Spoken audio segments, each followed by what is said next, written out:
Olá, eu sou Erika Levigar. Esse é o 46º episódio do PUCcast Serviço, uma parceria da Rádio PUC-Rio com a Rádio Catedral. Durante as próximas semanas, vamos preparar episódios para trazer a você notícias das mais diversas áreas de serviço. Hoje, o assunto será a Síndrome do Impostor. Ao iniciar uma nova jornada profissional ou acadêmica, a insegurança, as dúvidas sobre a própria capacidade e a elevação da ansiedade são comuns. Contudo, quanto constantes, essas sensações podem indicar o desenvolvimento da Síndrome do Impostor, um fenômeno psíquico que leva pessoas capacitadas a subestimarem as suas habilidades e a se enxergarem como uma fraude. Apesar de não ser considerado um transtorno psicológico pela Organização Mundial de Saúde, a síndrome é estudada há décadas por profissionais e, segundo o International Journal of Behavioral Science, mais de 70% das pessoas são afetadas por pensamentos impostores em algum momento de suas vidas. A primeira pessoa a descrever a síndrome do impostor foi a psicóloga e escritora norte-americana Pauline Clance. Baseada na observação de seus pacientes, a doutora identificou que aqueles com pensamentos impostores acreditavam que as suas conquistas não eram merecidas e tinham medo de serem expostos como uma farsa por seus colegas. Inicialmente, pesquisadores acreditavam que esse fenômeno só afetava mulheres. Contudo, estudos posteriores mostraram que pessoas de gêneros diversos e que ocupam diferentes funções não conseguem internalizar o seu sucesso.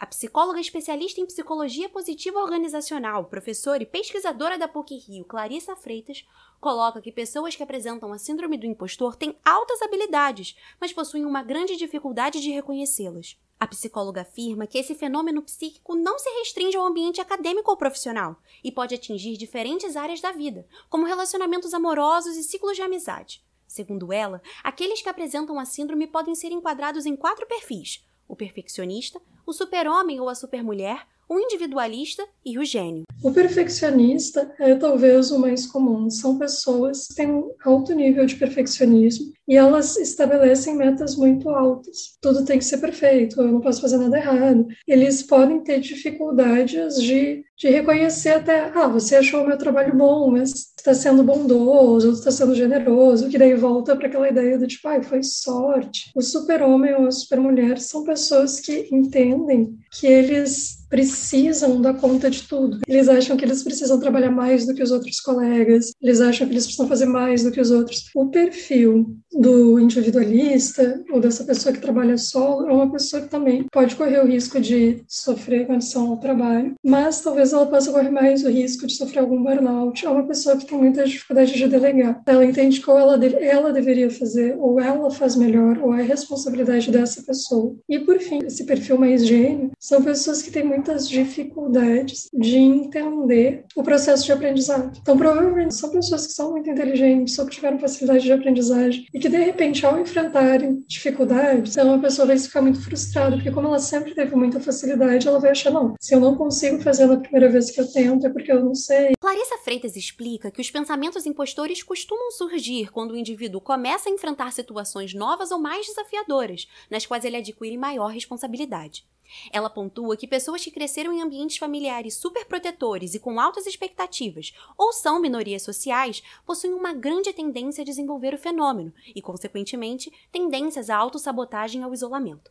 A psicóloga ressalta que o fluxo de pensamento de alguém que apresenta a síndrome do impostor funciona como uma espécie de ciclo de retroalimentação. De modo geral, se entende que a pessoa que vivencia essa síndrome de impostor, por exemplo, no ambiente de trabalho, recebe uma tarefa. No momento que ela recebe essa tarefa, ela tem várias saídas, claro, mas de modo geral, na síndrome do impostor, a pessoa vai ter 2 comportamentos mais comuns. O primeiro comportamento, ou ela vai se preparar de uma forma excessiva para tudo acontecer conforme planejado, ensaiar várias vezes, e daí ao final, o teu chefe, ou a tua gestora, a tua chefe vai te dar um retorno positivo. No momento que tu recebe esse retorno positivo, tu até pode ficar feliz, mas depois, ou por um perfeccionismo, tu vai ficar, não, mas aqui eu poderia ter escrito diferente, aqui eu poderia ter falado diferente, e aí começa a entender que ela é uma fraude, cria um processo de retroalimentação, porque ao entender que é uma fraude, diz, não, mas na próxima tarefa que eu receber, eu vou fazer bem. O outro caminho que a pessoa pode ter ou enfrentar é o caminho da procrastinação. pessoa recebe uma tarefa. E ela fica tão preocupada ou ansiosa, ou planejando tantas maneiras de fazer aquilo de uma forma perfeita, que ela começa a procrastinar. O aluno de estudos de mídia da PUC-Rio, Lucas Peçanha, apresenta uma tendência a se auto-sabotar. O jovem de 19 anos se considera perfeccionista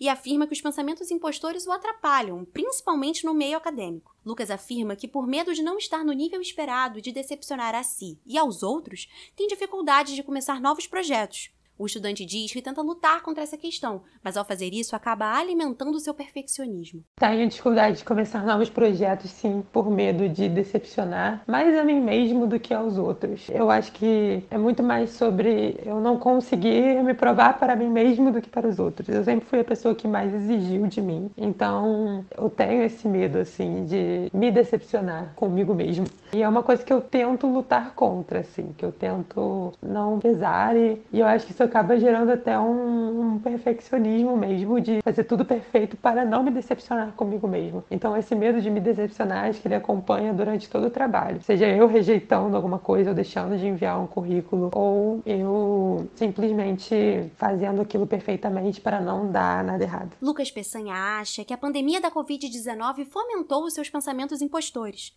Ingresso na faculdade no primeiro semestre de 2020, Lucas teve a maior parte da sua experiência universitária no ambiente online, o que o levou a se enxergar mais como um espectador do que como um aluno, e a se comparar negativamente em relação aos outros estudantes. Meu lado impostor se multiplicou por 1000 na pandemia. Eu acho que pelo fato de eu ter entrado na faculdade e logo ter partido para o online, né, que eu entrei em 2020.1, eu sempre me senti meio espectador da minha própria vida, do meu próprio curso, da minha própria faculdade. Eu sinto que algumas pessoas estão muito mais envoltas naquilo e menos espectadoras e mais ativas e mais participantes e fazendo parte das coisas da faculdade e tal, do que eu. E eu sinto que eu tô meio alheio, assim. E isso também me atrapalha a profissão e tal, a tipo estágios e a procurar, porque eu sinto que eu sou um espectador da minha própria carreira que eu tô começando a traçar, sabe? Lucas Peçanha destaca que, para contornar esses pensamentos, faz terapia e anota aquilo que o incomoda, como forma de visualizar seus julgamentos e então questioná-los. Segundo Clarissa Freitas,